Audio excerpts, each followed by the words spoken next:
On the way here today, I passed a local church and it reminded me of this old joke. This chappie used to meet his mate in the pub every Friday night, and this night he goes in and he's got a black eye. And his mate said to him, "What happened?" He said, "Well, you won't believe it." He said, "It was in church."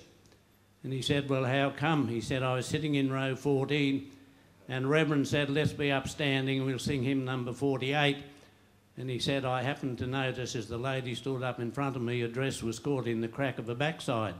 So he said, I leant over and pulled it out and she swung around and gave him a black eye. Anyway, next week he goes back and he's got the other black eye. And his mate said, "Whatever happened?" He said, "Well, you wouldn't believe it." He said, "In church." And he said, "Well, how come?" He said, "Well, I was sitting in row 14 and Reverend said, 'Let's be upstanding, we'll sing hymn number 48. And he said, this lady was sitting to my left, and as she stood up, her dress was caught in the backside. So he said, my mate leaned over and pulled it out, and he said, I knew she didn't like it, so I bent over and pushed it back in again."